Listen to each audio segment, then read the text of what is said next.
we are going to talk about the eigenlayer, and I think everyone here knows about the eigenlayer. I don't think so there's anyone who didn't know about the eigenlayer, because it's the one of the protocols which actually completely redefined and revolutionized the Ethereum ecosystem and the Ethereum staking, right? So let's start with that. Let's start with the very basic, fundamental question. So, Anto, first question to you. Why do we need shared security? Like, what is its significance, not only for the Ethereum ecosystem, but also for the broader blockchain landscape? Okay, so thanks again for having me. I'm Anto Joseph. I'm probably not going to introduce what is EigenLayer. You probably know that. So why is shared security important, right? One of the things that a developer does when you need to bootstrap a new ecosystem is like find operators. You pay for that with inflation of your token. You set up all that just to like launch your network, right? That is a hard thing to do. One of the things that EigenLayer makes it easy is bootstrapping ecosystems. So imagine you wanna like build a new L1, right? You can do that very fast on EigenLayer. That's just one of the use cases on EigenLayer, because we have a marketplace where we connect stakers with operators, and we have developers that build these L1s or data availability and whatnot, right? So it is essentially a marketplace. I think of it as AWS, if you will, for Web3. So you all know why AWS is important, so it makes sense, right? Amazing. And more importantly, like, how do you see these shared security adding value to the society as a whole? Like, obviously, as you mentioned, that it's going to make developers' life easy when it comes to like building new L1s and building new like application-specific things and everything. So how do you see this solving the problem, and like how do you see the shared security adding a value as a whole? So one of the things that EigenLayer lets you do is make credible commitments. So if you say something like, I'm going to send you some USDC on a new chain, right? You probably wouldn't trust me if I just said that. But what if I put money behind this claim?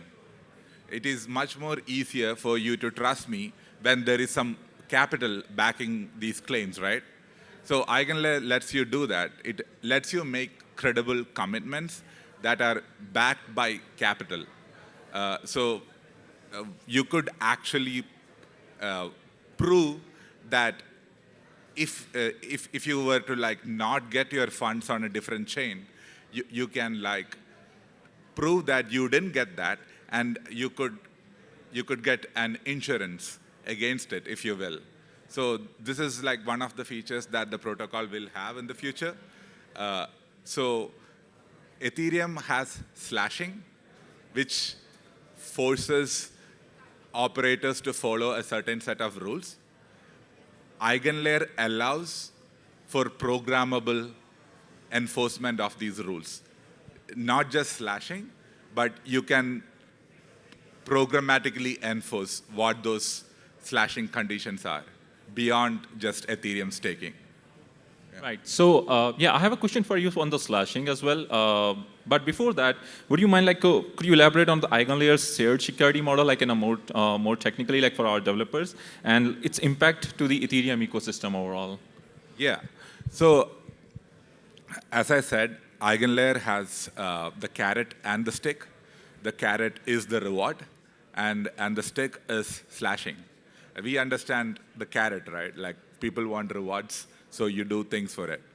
And the slashing is to prevent you from doing any malicious actions.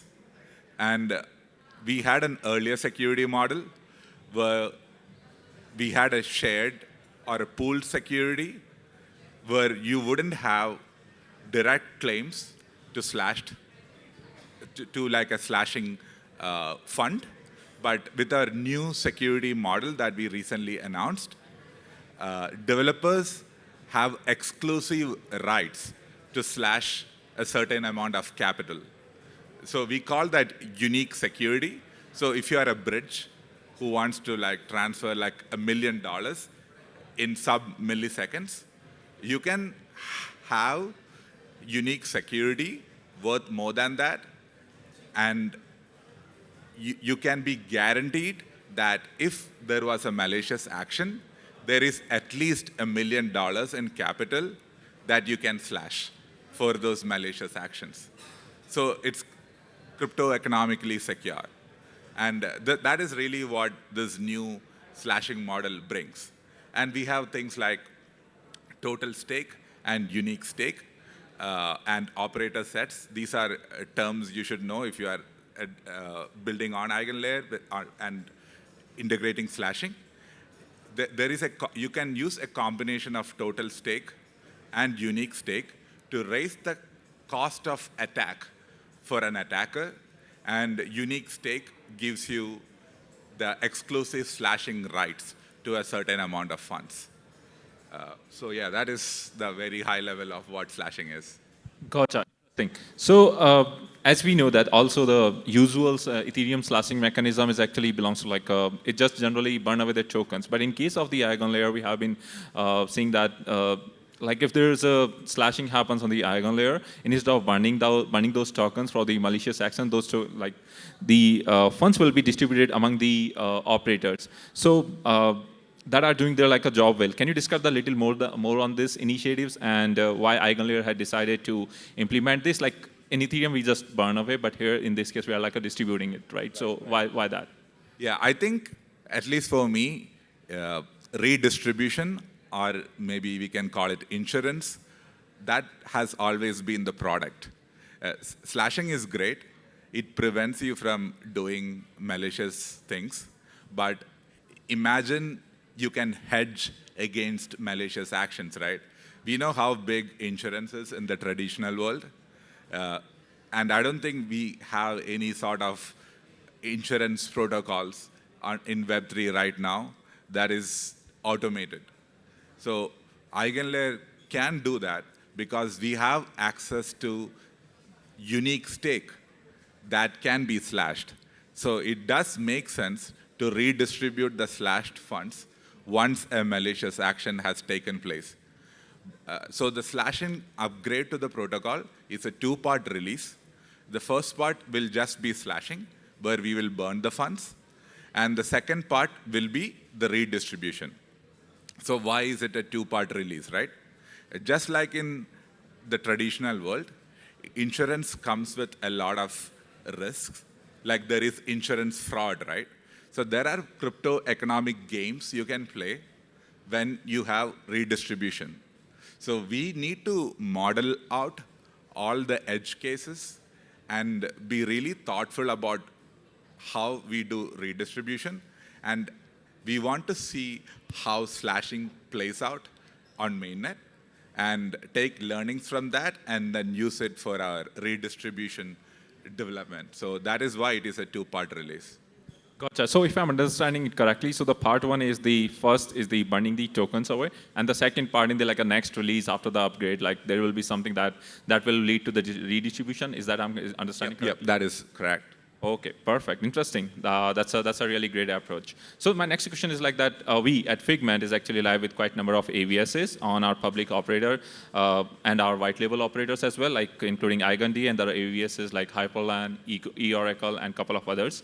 So may I seek your insights into what you think is the trajectory of development for the types of AVSs being built right now, or any specific or a particular AVSs use cases you and looking at how does it concretely benefit the AVSs specifically? Got it. So right now, we have about 60 plus AVSs on testnet. So can't really pick a favorite one, but I'm primarily a security guy. So I like things that are closer to that space. So one of the things I have seen is MEV commit. So what it allows you to do is, if you are an Ethereum validator and you also run this AVS, you can make commitments on the Ethereum mainnet and you can get paid for it. So just like MEV Boost, which maximizes your block rewards, there are other things you can do. For example, in MEV commit, you can promise the staker that you will make a certain transaction when you get the opportunity to propose a block. And you can make that commitment because you are an Ethereum validator, and it is provable because once you get the opportunity to propose a block, it is provable on the blockchain cryptographically. So this allows you to do very interesting things. Like, we do not have something like a cron job on Ethereum, but it is very useful, right? So if enough validators like opt into this, we can automate a lot of things, but you can't do it today because gas always fluctuates, right? But if you are a validator who is proposing the block, you have exclusive rights to include a transaction in it. So the fact that you are an Ethereum validator and also run something like MEV commit allows you to do very interesting things on mainnet. Gotcha. So it's time for ETH staking, I would say, in generalized, right?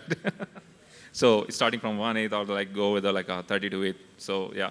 So what are the primary challenges in implementing the shared security? Like, as you being a researcher at EigenLabs, you have seen a bunch of challenges coming up. You have been, as we have been talking at the backstage, that you talk to a lot of AVSs, right? So what are the like a primary challenges you have seeing around that? What are the implementing the shared security, and how do your protocols actually address them? Like, how do you generally address them? Like, every blockchain has like a different every protocol has like a different, every team has like a different approach towards it. So how do you see that? How do you implement Got it. Yeah. So shared security is a new concept that EigenLayer introduced. So it takes time for people to really internalize what can be built on EigenLayer. But the number one resource I point you to is our mainnet app. You can see a bunch of AVSs that are live on mainnet today. So learning by examples is probably the easiest way to like see what can be done. And then we have really good docs on some of the ideas that you can be building using shared security. We also have partners like Authentic and a few others that abstract a lot of the complexity of building on EigenLayer and makes it really easy for developers to just implement a few APIs and you have access to all of EigenLayer, right? So you could use these abstraction layers. Yeah, I think we have like a hello world example. So if you're a developer, that is a good place to start. And also thinking about how can shared security help in your application is one of the things that we can help you do. We have protocol researchers. So if you have an idea, you can vet that idea with us. So if you have something interesting, just tweet at us or reach out to us. We'd be happy to like sit down and talk to you about it. Gotcha. So we have seen like is supporting like a ETH and LST. So beyond ETH and LST, which type of tokens do you expect to see wide adoption of as shared security? Is there a role for stable coins, existing ERC20s, and the AVS native tokens, etc.? Like we have been seeing that. Also about like AVS is rewarding the operators in their native tokens, etc. So would you like throw some light on that as well? Yeah. So if you are a protocol that already has a token, for example, you are a rollup and you have a token, right? And you want to use an AVS like EigenDA, which is a data availability service, right? The AVS allows for dual quorum staking. So you can have the shared security by the Ethereum and LST quorum. And you can also have crypto economic security by staking your own roll-up token. So if you are Optimism, for example, you can have the ETH LST shared security quorum, and you can also stake your OP tokens.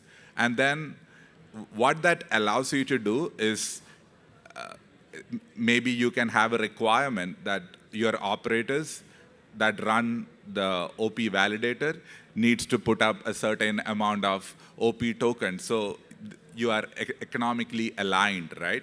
And you could slash the OP token quorum instead of the ETH quorum if something goes wrong.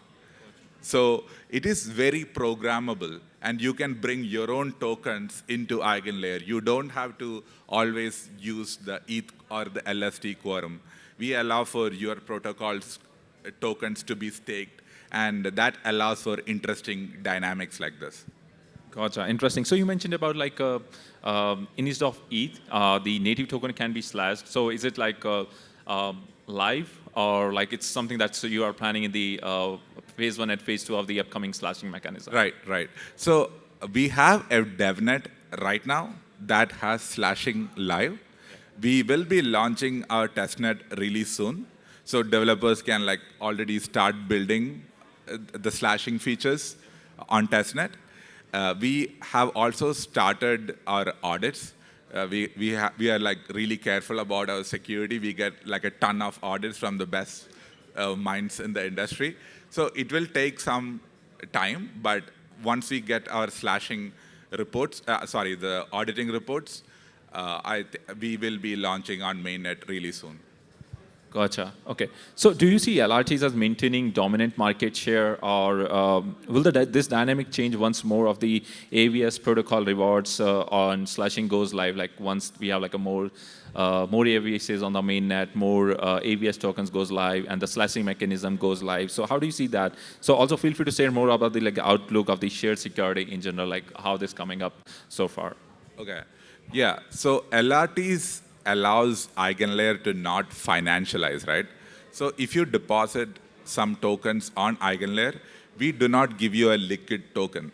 And there are risks with having a liquid token for your deposits. Like one of the reasons Ethereum doesn't give you a liquid token when you directly stake is because of that, right?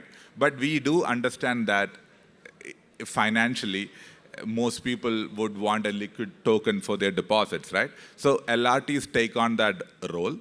So you can choose to do that. And it does make sense for LRTs to pick the AVSs they want. And they do have the capital that they can delegate to their own operator and run that AVS and generate yield. But this is also available for regular operators. So some of the biggest operators like Coinbase and Figment, they are not LRTs, but you guys can like choose to like run EigenDA or like the Lagrange or MEV commit, right? MEV commit doesn't need an LRT.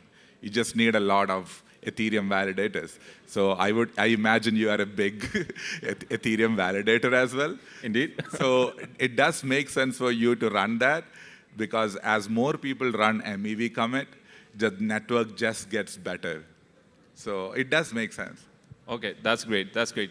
So moving from the core dynamics, we have a lot of developers sitting here from on their behalf. I would like to ask you, so if there's a new developer moving into the EigenLayer ecosystem, AVS is someone new, where they should start from? Like what's being a EigenLayer expert, being an AVS expert, how would you tell them that where they should start from? Yeah. So we have two examples. One is a hello world. That's the easiest thing you could be building on EigenLayer. It's on GitHub. You can go and like run it with like 3 commands. The next one is incredible slashing. Incredible squaring. We should have incredible slashing soon. Okay. So these examples are very minimal and allows you to understand the core concepts of EigenLayer. We also have good videos. If you are a visual learner, you can like watch that. It's on our YouTube.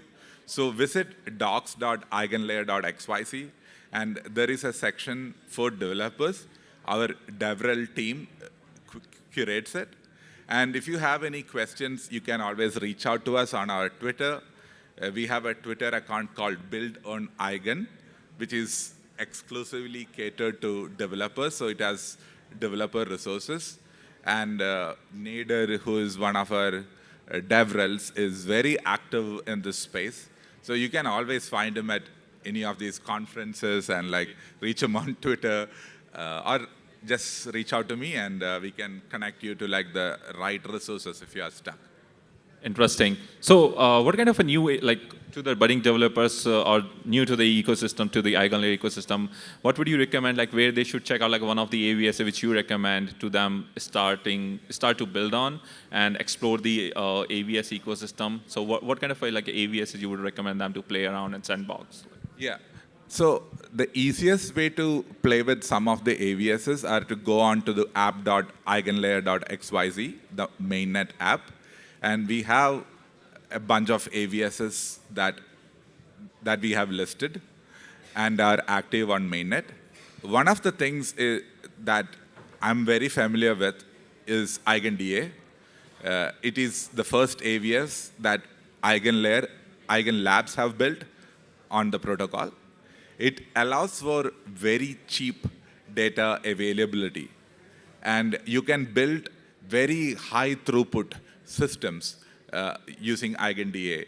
Imagine you want to launch a perp protocol, right? There is a lot of data involved in that, like perps trading, right?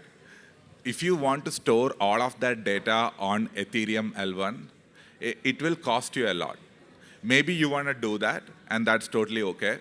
But you may want to start out by exploring a different data availability solution like EigenDA, see if it makes sense for your protocol, and then because it is so cheap and so fast, you are very likely to spend way less time and money developing and integrating a DA solution, and you could be just you're focusing on your core product instead of worrying about costs, right? Because we have like predictable costs, whereas blockchains have, varying gas costs.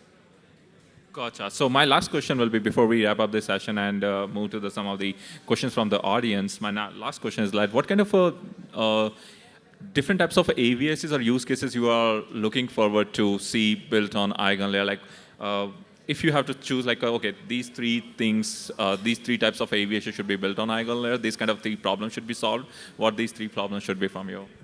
Got it. So we are seeing a lot of AI AVSs being built out.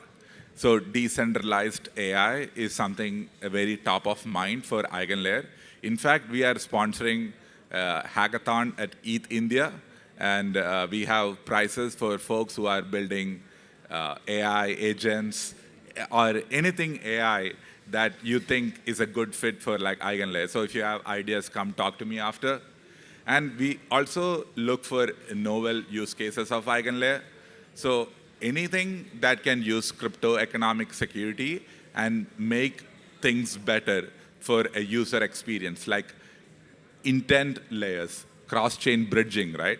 These are things that we need to solve, and these can be solved via restaking, really fast finality layers. We have people building all of this. I could go on, but maybe one last thing is zk-TLS.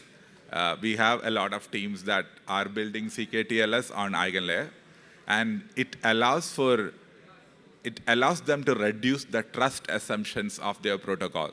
So it is more secure when they integrate that crypto economic security. And that is usually the case for most protocols when they integrate crypto economic security, right? So we can chat about like all the different use cases, but I think I should stop now. Okay, so this is for the developers, those who are participating in the ETH India and aiming for the EigenLayer bounty. This is the idea for you, what you have to build to impress Anto here to get the bounty. But yeah, so thank you so much, Anto, for all the questions. Now we have a minute left. If anyone has a question from the audience, happy to take, like, if anyone has a question from the audience about the EigenLayer. Okay.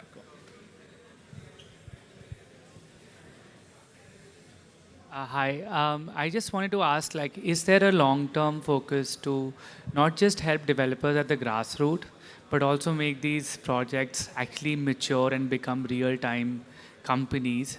Is there a dedicated effort within EigenLab for the same? Yeah, we do have those available to you. Like if you are a builder on EigenLayer, we connect you to like fundraising, VCs, whatever you want to set up your company and run it.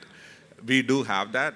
So if you are a developer already building on EigenLayer, just reach out to any of us and we can connect you to like the right parties and help you with whatever you want. And just one follow-up. When is Sriram coming to India? Yeah, that is a question for Sriram.